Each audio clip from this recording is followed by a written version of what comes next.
नमस्कार। आपका बहुत बहुत स्वागत है हमारे चैनल लीगल आउटलुक में।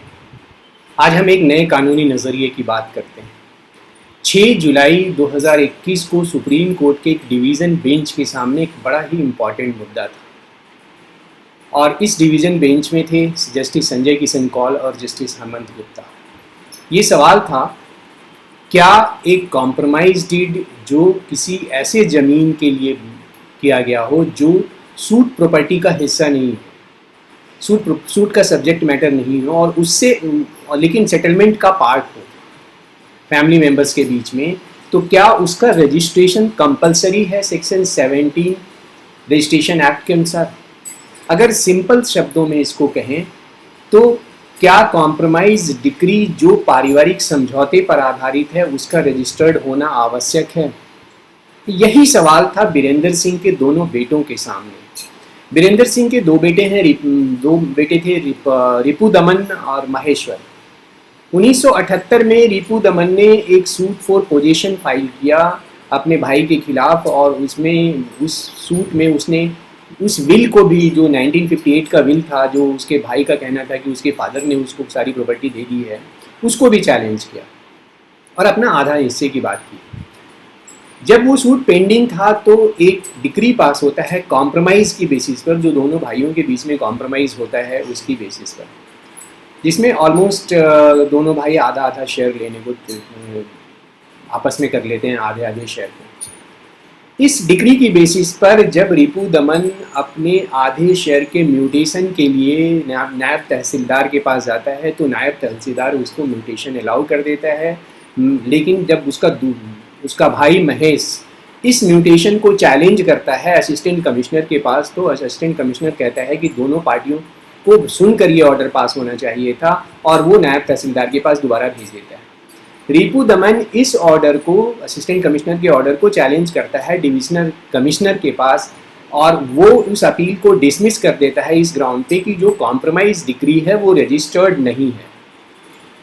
उसने जो रीजनिंग दी वो ये दी कि जो ये लैंड जिस म्यूटेशन के डिस्प्यूट में है वो सूट प्रॉपर्टी का हिस्सा नहीं था लेकिन कॉम्प्रोमाइज का हिस्सा था, इसलिए कॉम्प्रोमाइज डिक्री का रजिस्टर होना आवश्यक है। रिपू दमन फिर उसके बाद एक सूट फॉर डिक्लेरेशन फाइल करता है चैलेंजिंग जो ऑर्डर थे उस डिविजनल कमिश्नर के, और वो सूट सिविल जज डिसमिस कर देता है।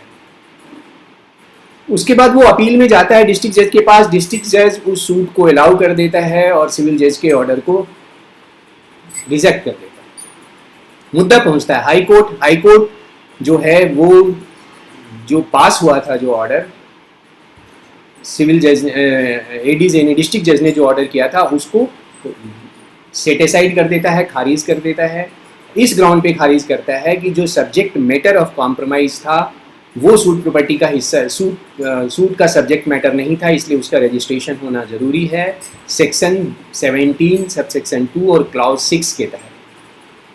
अब ये मैटर पहुंचता है सुप्रीम कोर्ट। सुप्रीम कोर्ट में ये सिविल अपील नंबर है 2336 ऑफ 2021 और केस का नाम है रिपू दमन सिंह वर्सेस महेश्वर चंद टिक्का। इसमें सुप्रीम कोर्ट के पास वही सवाल होता है जो मैंने शुरू में आपसे बताया था। तो उस सवाल का जवाब देखने के पहले जो सुप्रीम कोर्ट ने क्या कहा, आप देखिए जो रेलिवेंट लीगल प्रोविजन है वो क्या कहता है। इसमें रेलिवेंट लीगल प्रोविजन है सेक्शन 17 रजिस्ट्रेशन एक्ट का, जो ये कहता है कि कौन कौन से डॉक्यूमेंट का कंपलसरी रजिस्ट्रेशन होना चाहिए। सबसेक्शन 1 ये कहता है कि ये फॉलोइंग डॉक्यूमेंट्स हैं जिनका रजिस्ट्रेशन आवश्यक है। उसमें खासकर विल को छोड़ के जो भी कोई डॉक्यूमेंट है, चाहे वो गिफ्ट डीड हो या रिसीट हो या लीज डीड हो 1 साल से ज़्यादा का, जिसका इंटेंशन उस डॉक्यूमेंट या उस इंस्ट्रूमेंट का ये हो कि कोई राइट क्रिएट करे या किसी राइट को एक्सटिंग्विश करे या ख़त्म करे, और उस प्रॉपर्टी इमूवेबल प्रॉपर्टी की वैल्यू 100 रुपये से ज़्यादा हो, तो उस केस में उसका रजिस्ट्रेशन जरूरी होता है।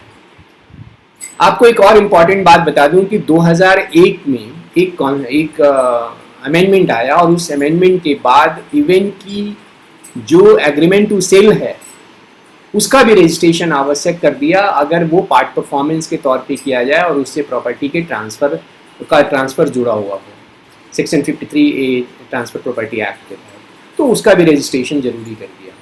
अब देखते हैं सबसेक्शन 2 क्या कहता है, जो कि बड़ा इंपॉर्टेंट है। इसमें एक्सेप्शंस की बात की गई है और पर्टिकुलरली हमारे लिए यहाँ रेलिवेंट है सबसेक्शन 2 का क्लाउज 5 एंड क्लाउज 6। तो इसमें देखते हैं कि जो भी ऊपर कहे हुए जो सबसेक्शन 1 में कहे गए हैं कि रजिस्ट्रेशन जरूरी है, उसके एक्सेप्शंस हैं वो नहीं अप्लाई होगा उस डॉक्यूमेंट के केस में जो डॉक्यूमेंट केवल ये राइट देता है कि आप एक फर्दर डॉक्यूमेंट डिमांड कर सकते हैं, और जो डॉक्यूमेंट बन रहा है जैसे एग्रीमेंट टू सेल है, अगर उसका पर्पस केवल ये है कि वो एग्रीमेंट है, उसमें कोई प्रॉपर्टी ट्रांसफर नहीं हो रहा है जैसे ऊपर दिया हुआ था, तो उस केस में उस डॉक्यूमेंट का रजिस्ट्रेशन जरूरी नहीं होगा, क्योंकि वो एक राइट क्रिएट करता है केवल ये कि आप सेल डीड एग्जीक्यूट करवा सकते हैं, सेल डीड की डिमांड कर सकते हैं या कोर्ट जा सकते हैं। जो क्लॉज 6 है जो यहाँ पे रेलिवेंट है, वो ये कहता है कि कोई भी डिक्री या ऑर्डर जो कोर्ट का होगा उसका रजिस्ट्रेशन होना जरूरी नहीं है, एक्सेप्ट कोई डिक्री या कोई ऑर्डर जो कॉम्प्रोमाइज की बेसिस पे किया गया हो और कॉम्प्रोमाइज में जो प्रॉपर्टी का जिक्र हो वो सूट का सब्जेक्ट मैटर नहीं है, तो उसका रजिस्ट्रेशन, अगर वो सब्जेक्ट का सूट मैटर नहीं है तो उसका रजिस्ट्रेशन जरूरी है। अदरवाइज कोई भी ऑर्डर और डिक्री कोर्ट का है उसका रजिस्ट्रेशन जरूरी नहीं है। अब हम देखते हैं कि विजेंद्र सिंह के बेटे के केस में रिपु दमन और महेश दोनों का प्री एग्जिस्टिंग राइट था, चूंकि विजेंद्र सिंह के मरने के बाद जो प्रॉपर्टी थी जो उन्होंने स्टेट छोड़ा था वो उन दोनों बेटों को ही मिलना था, इसलिए इस कॉम्प्रोमाइज जो दोनों बेटों ने किया उसमें कोई नया राइट क्रिएट नहीं हुआ, रेदर वो पहले से प्री एग्जिस्टिंग राइट था, उसी को रिकॉग्नाइज किया गया, उसको रिकॉग्निशन मिला उस कॉम्प्रोमाइज डिक्री में और कॉम्प्रोमाइज सेटलमेंट पेपर में, और उसकी बेसिस पर ही कोर्ट ने कॉम्प्रोमाइज डिक्री पास किया। इसलिए जो सब्जेक्ट मैटर वो सूट का नहीं भी था तो भी ये एग्रीमेंट वैलिड है और एक लीगल सेटलमेंट है, इसलिए उसका रजिस्ट्रेशन जरूरी नहीं है कॉम्प्रोमाइज डिक्री का। दूसरा पॉइंट जो सबसे इंपॉर्टेंट था इसमें कि महेश ने कभी भी किसी प्रोसेस में ये चैलेंज नहीं किया जो सेटलमेंट हुआ था वो गलत हुआ था, या सेटलमेंट को उसने कोई चैलेंज नहीं किया, तो वो सेटलमेंट वैसे ही एग्जिस्ट करता है, इसलिए कोर्ट को रिकॉग्नाइज करना चाहिए। तो अब ये एक इम्पॉर्टेंट क्वेश्चन और भी यहाँ पे आता है कि क्या ऐसे सेटलमेंट जो फैमिलीज के बीच में होते हैं उसका रजिस्ट्रेशन जरूरी है। इस मुद्दे को सेटल किया गया काले and others versus deputy director of consolidation में, जिसका साइटेशन है 1976 वॉल्यूम 3 SCC 119, और मैंने इस पर एक डिटेल वीडियो भी बनाया हुआ है, उसका लिंक मैं दे दूंगा डिस्क्रिप्शन सेक्शन में, वो देखिए। क्योंकि फैमिली सेटलमेंट का वो माइलस्टोन जजमेंट है और मैंने उसमें सारी चीज़ें डिस्क्राइब की हैं और आप लोगों ने उसको बहुत अप्रिसिएट भी किया है। तो उसमें कैटेगरिकली ये कहा गया है कि जो फैमिली सेटलमेंट है उसका पर्पस होता है परिवार में शांति और सॉलिडेरिटी अपनत्व पैदा करना, तो उसको एक प्रॉपर वैल्यू मिलनी चाहिए। और यहाँ पे फैमिली का भी इस जजमेंट में बहुत ही वाइडर कॉनोटेशन लिया गया, वाइडर मीनिंग ली गई।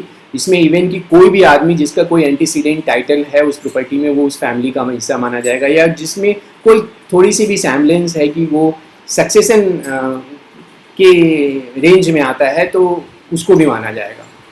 और उन्होंने ये कहा कि फैमिली सेटलमेंट के जरिए अगर कोई प्रॉपर्टी का डिस्ट्रीब्यूशन होता है तो उसका रजिस्ट्रेशन जरूरी है। अगर फैमिली सेटलमेंट को वैसे रिकॉर्ड किया जाता है फॉर अंडरस्टैंडिंग और फॉर रिमेम्बरिंग और फॉर एनी अदर पर्पस तो उसका जरूरी नहीं है। ये बड़ा कंफ्यूजिंग है, लेकिन इसमें एक कैच पॉइंट है। कैच पॉइंट ये है कि जो डॉक्यूमेंट की बेसिस पे सेटलमेंट हुआ है, या मतलब सेटलमेंट के पहले वो डॉक्यूमेंट बन रहा है या सेटलमेंट के बाद वो डॉक्यूमेंट बन रहा है, ये एक कैच पॉइंट है। अगर सेटलमेंट के पहले डॉक्यूमेंट बन रहा है और उसकी बेसिस पे सेटलमेंट हो रहा है तो उसका रजिस्ट्रेशन जरूरी है। अगर सेटलमेंट पहले हो चुका है और वो मेमोरेंडम तैयार किया जा रहा है फैमिली अरेंजमेंट का, जिसका पर्पस ये है कि वो रिकॉर्ड के तौर पे रहेगा या कोर्ट में दिया जाएगा कॉम्प्रोमाइज रिकॉर्ड करने के लिए और या म्यूटेशन के पर्पस से, तो उसका रजिस्ट्रेशन जरूरी नहीं है। और ये एक बड़ा वेल सेटल्ड है कि फैमिली सेटलमेंट केवल ऑलरेडी एग्जिस्टिंग राइट को जो है उसको ही रिकॉग्नाइज करता है या उससे रिलेटेड होता है, इसलिए इसका रजिस्ट्रेशन जरूरी नहीं है।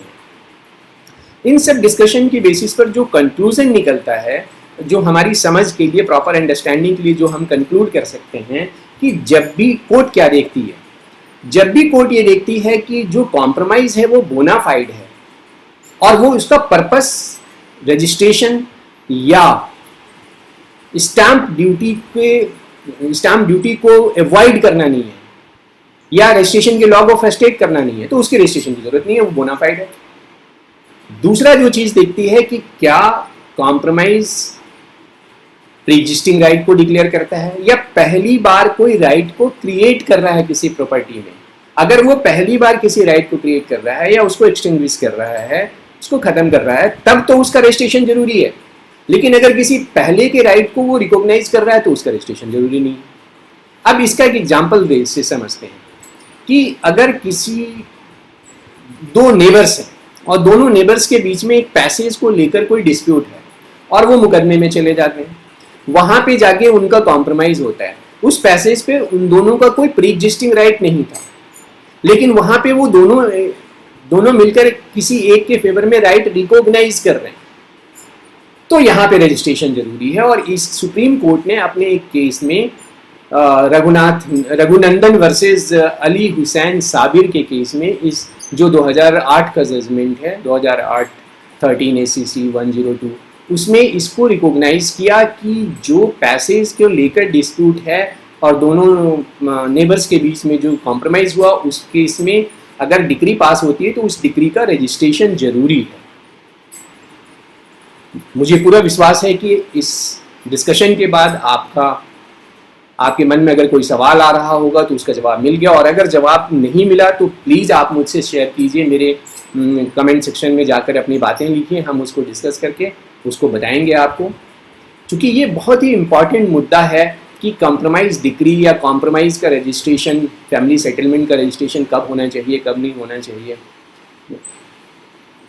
तो मैं आशा करता हूँ कि आपको ये वीडियो पसंद आया होगा, आप इसे शेयर कीजिए। अगर चैनल सब्सक्राइब नहीं किया है तो सब्सक्राइब कीजिए, लाइक कीजिए। Thank you very much. अगले वीडियो में आपके सवालों का जवाब देते हुए फिर मिलेंगे। धन्यवाद।